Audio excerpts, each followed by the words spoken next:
Hello everyone! Welcome to Orange Cat Kitchen, episode 2. It's time for some cast iron fried ribeye, asparagus, and some good old mashed potatoes. Let's get started. So, the star of the meal is our ribeye. This is beautiful pasture-raised organic ribeye.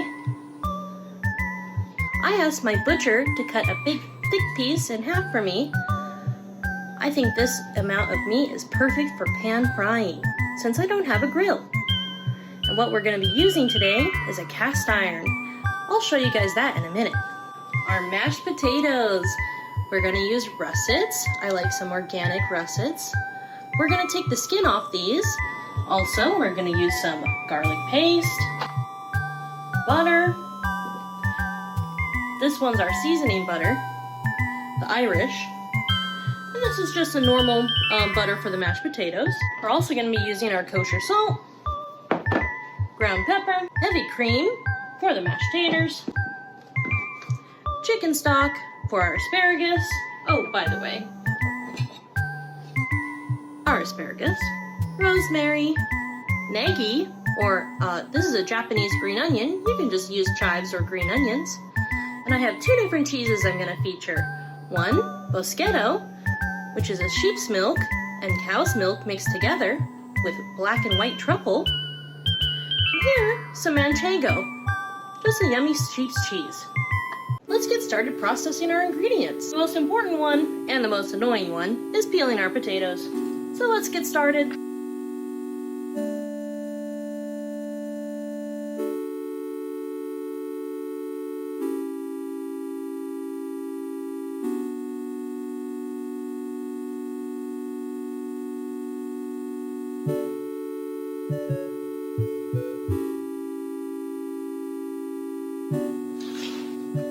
Yay, all done. I also like to cut the potatoes in half so they boil a little bit faster.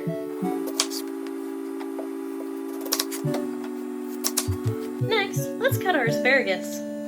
So what I like to do is make sure I take off this hard root end and use from about here up, and I chop that part just in half so there's 2 long segments.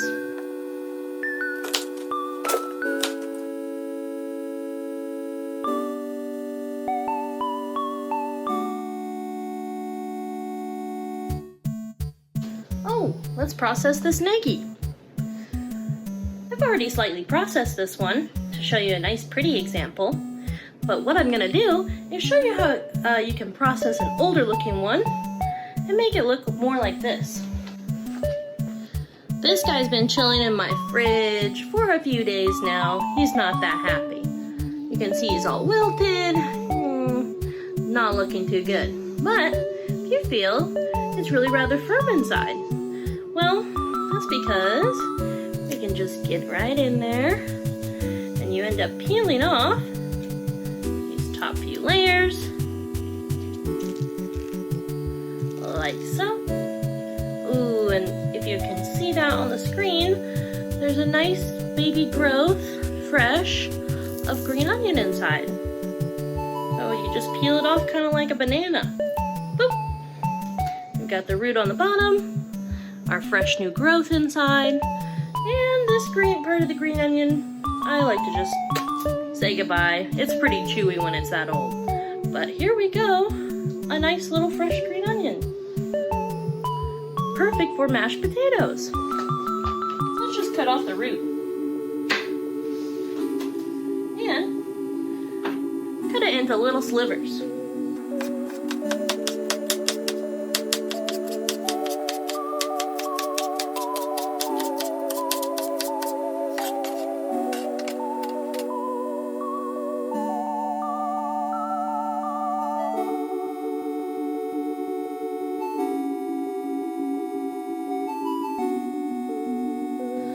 Alright, now that our veggies are done being processed, let's check out this meat. So, what you'll notice is on one side we've got a very vibrant red, and on the other it's more like a dark maroon / brown. Now this has to do with the oxygenation of the meat. But it's not harmful. You'll be able to detect a bad smell off meat And you'll also see sometimes a metallic sheen, a light green color. Those are all signs that your beef has spoiled, so make sure to just toss that stuff. And to pay respect to the beef, try and use it on time. What I like to do is put on my gloves and rub on my seasoning.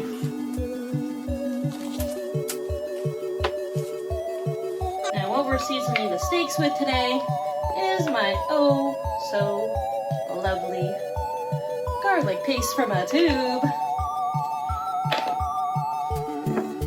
Heavy dosing of kosher salt.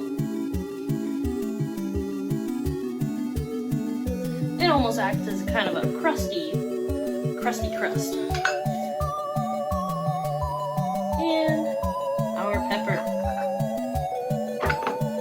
So what I'm going to do is take my gloved hands and rub around. I end up making a salty, peppery garlic paste. Rub it right around and flip it over. And see, that's the kind of different color I was talking about on the other side.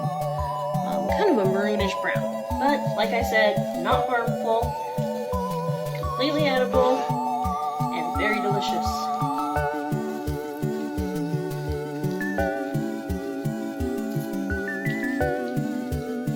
So you massage your nice ribeye on both sides. Looks fantastic. We're also going to be adding rosemary to this, but I like adding it just while it's in the pan. Doodle-doodle-doo. Looking good.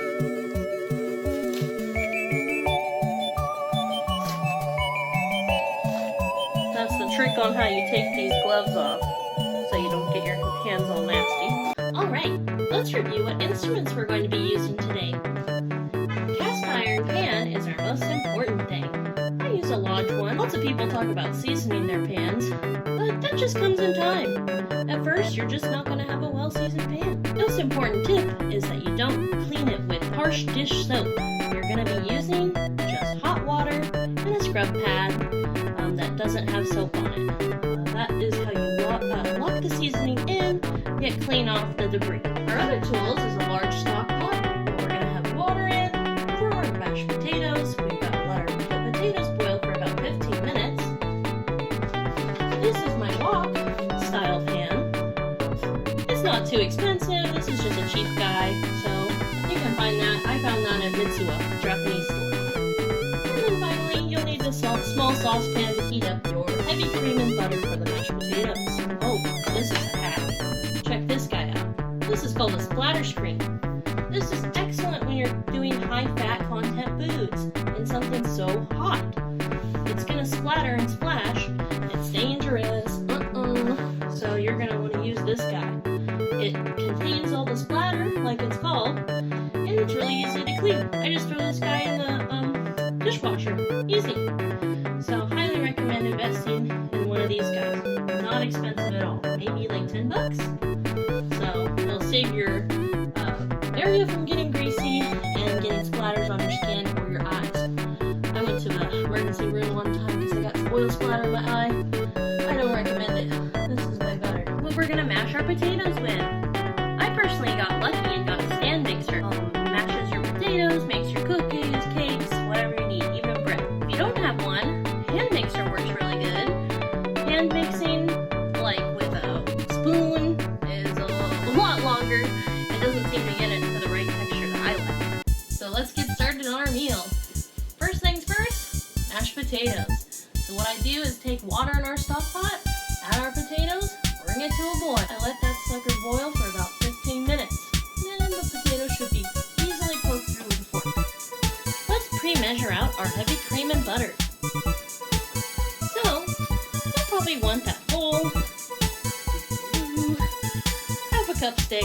You're going to slip this sucker right in the pan. I like using about 1/3 cup to half a cup of heavy cream. Let's get started on our asparagus. What I do is turn my heat approximately to 7. I add my approximate tablespoon of butter.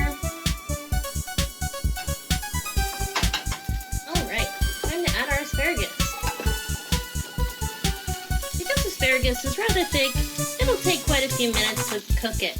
Probably as long as the steak, but maybe a little less. Let's check on our pan for our steak. Now that is hot. You can see the steam is rising from that guy.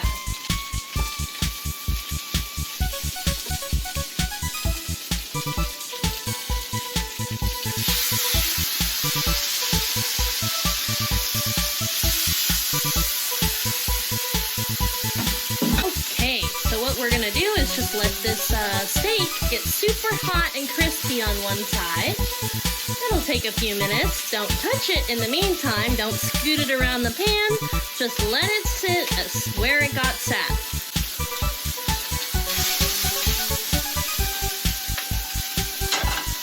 Asparagus is looking good, starting to get coated with butter.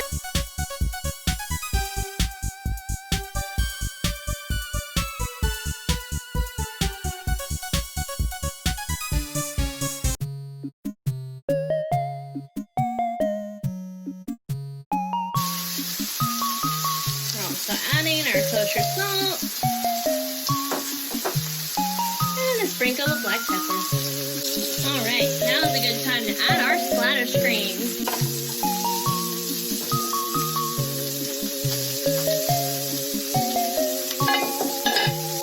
You'll notice when you have your steak cooking, blood will rise to the top from the other side. This is a good sign that your meat is getting cooked, but leave it a little bit longer. Add my rosemary. I set them right on top, a sprig each. Oh my! That is the color I like.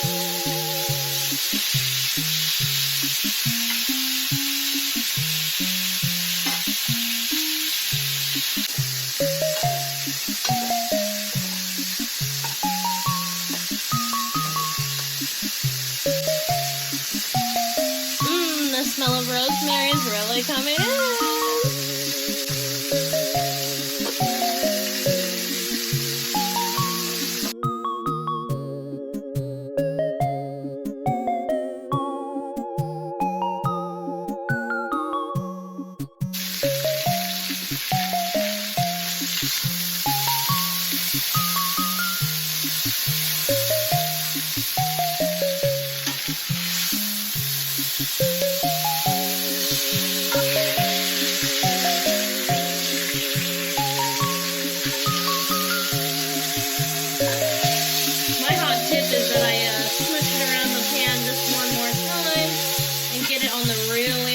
Edges that haven't had any meat on them for a minute. Yeah, look at that. That's perfect. Wow. Now these need to sit and let the moisture absorb inside of them. Always use safety when you're handling a cast iron pan. They're very hot and the whole pan gets super hot, so please don't touch it. Make sure you have some kind of safeguard. I have rubber on mine that I bought special for the pan. Whoops, I let my asparagus go a little too long and now the bottom got burnt. That's alright. They're just about done. I would turn them down at this point though because we don't want them to burn any more than they already have. I would go down to a 3.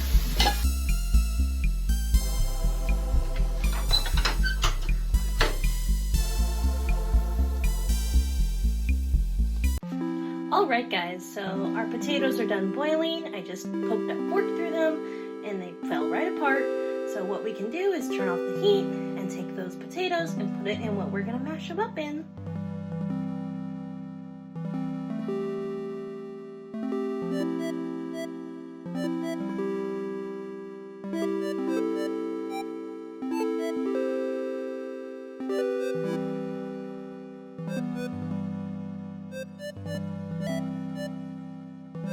This one is a really good paddle for scraping the sides of my mixer bowl. And just go along the sides, get all the taters in.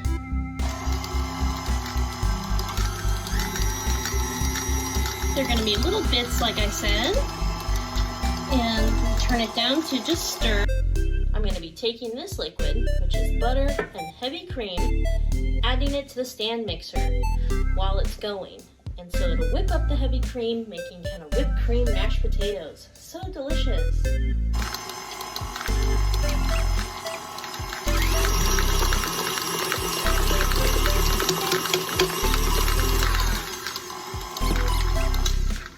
Now that I've added half the liquid, it's time to do a taste test and add salt and pepper.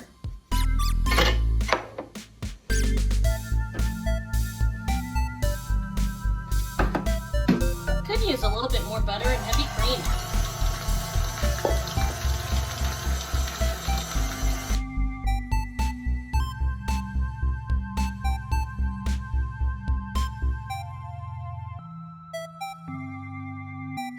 Now is when I add my negi too.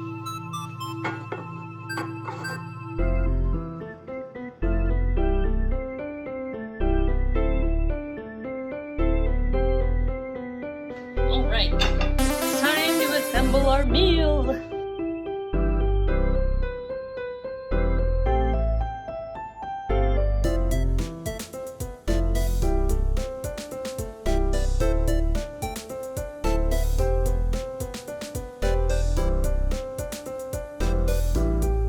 Thanks for tuning in, and I really appreciate your comments, likes, and subscribes on my last video. That really made me happy. I want to make a second and third and fourth and more videos for you.